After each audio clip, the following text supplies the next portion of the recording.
ఒకసారి చూడండి, డబ్బులు ఇస్తే వచ్చిన పబ్లిక్, అభిమానంతో వచ్చిన పబ్లిక్ ఈజీగా అర్థమైపోతుంది. ఇప్పుడు వాళ్ళు పిలిపిస్తారు కొన్ని నాళ్ళకి, డబ్బులు ఇచ్చిన వాళ్ళైతే ప్లక్కార్డ్ పట్టుకొని నిలబెడతారు. అభిమానంతో వచ్చినవాడు మనస్ఫూర్తిగా ఆహ్వానిస్తాడు, మనస్ఫూర్తిగా అక్కడ జైజలు కొడతాడు. ఇప్పుడు అదే కదా అక్కడ జరుగుతుంది. ఒక్కసారి మీరు వీడియో క్లిప్పింగ్ చూడండి.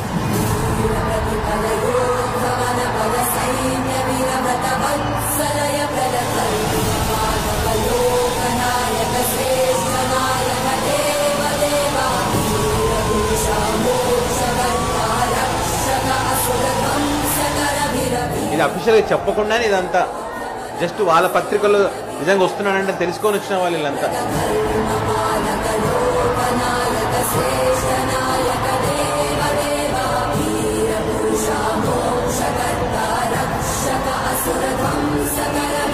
సో ఇది హైదరాబాద్ లోని సిబిఐ కోర్టుకు జగన్ గారు వస్తున్న క్రమంలో మరి స్వచ్ఛందంగా అభిమానులు అక్కడికి చేరుకున్నారు. అది స్వచ్ఛందంగా